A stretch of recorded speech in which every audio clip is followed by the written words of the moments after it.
Hi guys, welcome back to my channel. This is really strange because I had my camera all set up and the SD card was full and then the battery died, so I am using my new computer and to take this video, and I decided to do it outside because it's a beautiful day. However, I am in my front yard and there's always like a lot of cars, and then sometimes strange people come up here, so I have my dog with me. Maybe she should come in the shot. Come here, Foxy. Come on.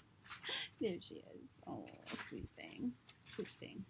All right. So I have some exciting news that I'm going to be letting you know at the end of this video. But for now, I wanted to talk about some of the lies of minimalism. Things that people might say that minimalism does for you, which may be true for them. But I wanted to let you know that, when you become a minimalism, your problems don't magically go away.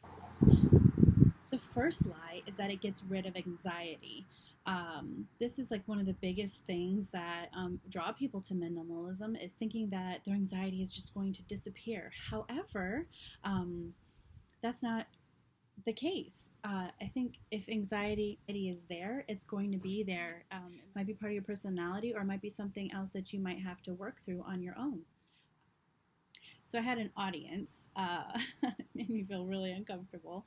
So I stopped the video. All right, so we were talking about anxiety and how minimalism doesn't cure anxiety. However, it does help when you're not living in a ton of clutter and a ton of things that are demanding your time and your attention, because people don't realize when you have a lot of stuff, you have to clean it. You have to organize it. You have to put it away, and it can just be overwhelming. So we've been getting ready to move for quite some time, and that I think not putting those things off till the very end helps a lot, because now instead of focusing on oh my gosh, I have to pack all this stuff, oh my gosh, like what am I bringing, I already know that. So I still have anxiety because we're moving. We still have the movers to come, and we have my husband's leaving for school. So if these things cause stress and they cause anxiety, so it doesn't get rid of your anxiety, but it can definitely make it better in the fact that you're not having to divide your attention in a lot of different places and having to feel overwhelmed with things that that you can control. So I can't control him leaving. I can't control, the date, the final date that we move. It's already there. I can't, it's not my, it's a choice, but it's, what I'm saying? Like, I can control how many toys come in my house. I can control, how many clothes I give away, or just things like that. So minimalism does not get rid of anxiety. The second lie about minimalism is that you won't want to purchase items anymore. Oh my gosh, do I know this so big. If you're on my channel, you see, like, I do purchase things. I do put them online, but it's a more of a controlled manner. So when I was first going through all my possessions, I decided its usefulness to our family, if it was necessary, or if it brought joy to us, and giving room for myself to get rid of things that didn't fit in our life. So for one example, is we had a couch that had been handed down to us, and it had served its purpose for its time, but it was too big. We wanted to downsize, and we wanted something that was going to fit our new lifestyle coming up. So when we got rid of the couch, we had to repurchase a new couch. So there was a lot of, we went about it for about a month. We went to different places, looked at the prices, tried different couches, and we decided on a local place to furnish our home. So we gave some business to one of our local businesses in our town, and we also, got the couch that we had been wanting for quite some time. When you go through your things and you realize, well, this isn't very good quality, and I need an item that's going to last a lot longer than, say, something made out of plastic, or Say something like, you are going through your stuff and you're like, oh my gosh, like, I have all, for example, I have all this Tupperware and I'm missing all my lids, so I need to go shopping. So you end up going to the store and you end up seeing all these other items that may be popular or that they've come out with, and you really have to check yourself, because you do, I mean, in my case, I do desire those things because they're interesting or they're cool or they're neat or they're a new gadget. But what I do now is I employ questions to help manage my spendings. I wrote down the questions I asked myself. Like, I couldn't just say it, but the questions that I asked myself are: one, how well is this item made? So for like clothing, for example, I look and see, like, is it sturdy fabric? Am I gonna have to wash it a lot, hand wash it? Is the stitching really poorly done? Even on the couch, like, we made sure that it was made out of wood and that it was, oh, sorry, the wind is blowing my hair. So for like the couch, we made sure that it was made out of wood and it was sturdy and it was one piece. We got to see from the local company that's by us. They showed like the inside of how it's made, and that really put faith in the product that we were buying. Like with clothes, like I make sure that whatever its purpose, like if it's like active wear, I make sure that I can just throw it in the wash, because I don't really want to hand wash something I've been sweating in. That's just my personal thing. The second question I would ask is, will this item flatter my body? Will this item fit into my decor? Will this item, and a lot of times it's no. A lot of things are like seasonal, and I'm like, I'm not going to keep this around for more than a month.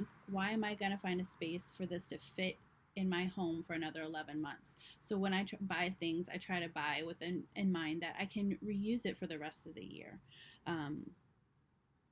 Or or does it flatter my body? Like, am I gonna actually wear this? Do I have to do any rework? Am I gonna have to wear this with a belt? Am I gonna have to wear this with leggings? And the third question that I ask is, will it go with my current wardrobe? Or at least replace 2 items. So recently I purchased a gray dress. I'll probably put some clips in here or like in another video. But the gray dress was very flattering, and I had 2 other dresses that they were not my favorite. I had gotten compliments on them, but I replaced 2 dresses for this one dress. And when I told my friends that I had replaced my new dress with the old one, they kind of lamented, like, oh, I really love the red dress. And I was just like, well, I'm glad you loved it. I gave it to somebody else who said they loved it, and hopefully they get to enjoy it as much as I had, and now I enjoy my new gray dress. I felt like, becoming a minimalist, there's a lot of like stuff with the aesthetic, but like it's really practical, like to have like gray and black clothing and just things for like a pop of color, because everything goes together. And I loved, like, I was dressing like for a lot of our Halloween activities, and I was like, oh my gosh, I was like in my mind it just clicked, like, oh, this is the way I like to dress. I feel comfortable. I feel confident. I'm not worried about, just anything. So the third lie of minimalism is that it's going to save you money, or you'll have more money. So this one I was really considering, because a lot of people are like, oh, minimalism is a great way to save money. But then that kind of leads into this idea of hoarding money, just like you hoarded your possessions. I think it's great to save money. We save money. We have long-term goals.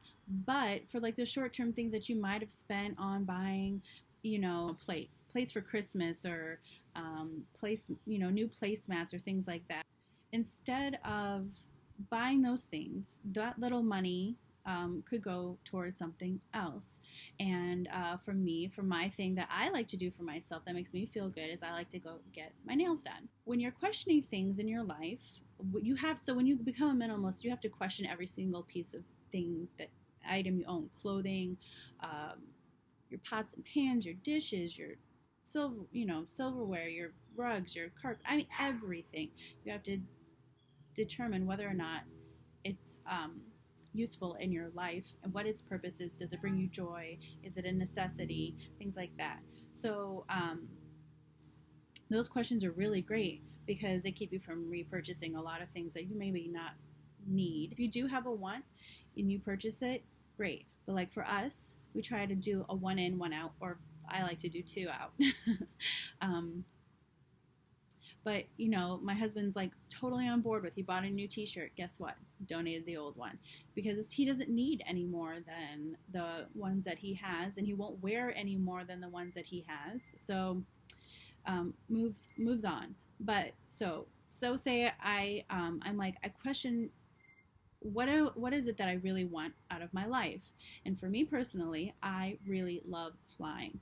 So I decided to forego my manicures to put that money toward funding going flying. And today, I'm going to get to go flying. I'm very excited. So the idea of minimalism saving you money is a lie, because you're going to want to repurchase things. And I encourage you to use your money that you do save in ways that follow your beliefs.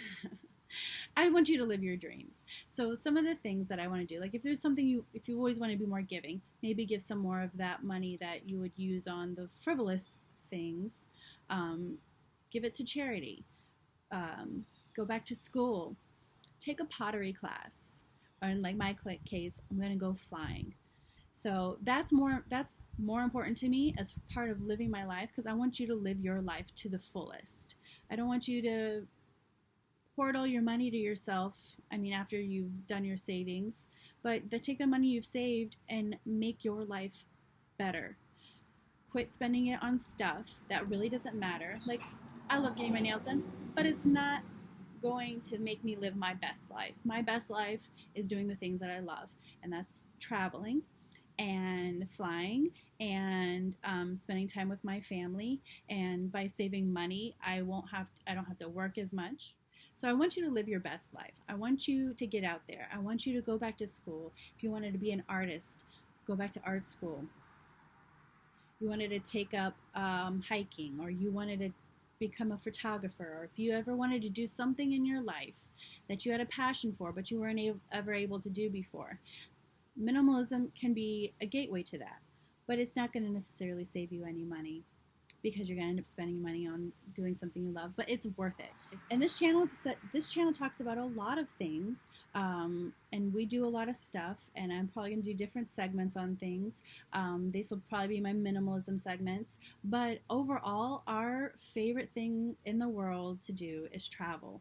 So I'm really excited. I'm announcing the name that our family's decided for our channel. The channel name update is going to be Will Travel for Sushi. So excited. I can't wait. It's kind of like everything we wanted. It's our favorite thing to eat too, by the way. We definitely are. I really am looking forward to moving to Japan and trying all the sushi. And my goal is to eat so much like Japanese food to get sick of it. I cannot wait. It's so awesome. Anyway, I hope you stick around. I hope you subscribe. There'll be travel videos, on our adventures leading up to leaving for Japan, minimalism videos, some unboxing videos. Those are main. I have 2 people in my family that love receiving gifts, so that's another reason it makes it a little bit hard to not keep purchasing, but like trying to make better choices. But today, like me and my daughter, we're going on a flight, so that's kind of like my gift to her. So it's an experience. It's not something tangible, but they do like tangible items, and I would do like to open them up for them, and they like doing it on the internet too. So it's our family's channel. It's kind of what they want to do, and we're going to keep going with it. So come along with me. We'll travel for sushi. We often do it now, but we're going to take that big leap and go to Japan very soon. So come along with us, and I hope you have a great day. Bye.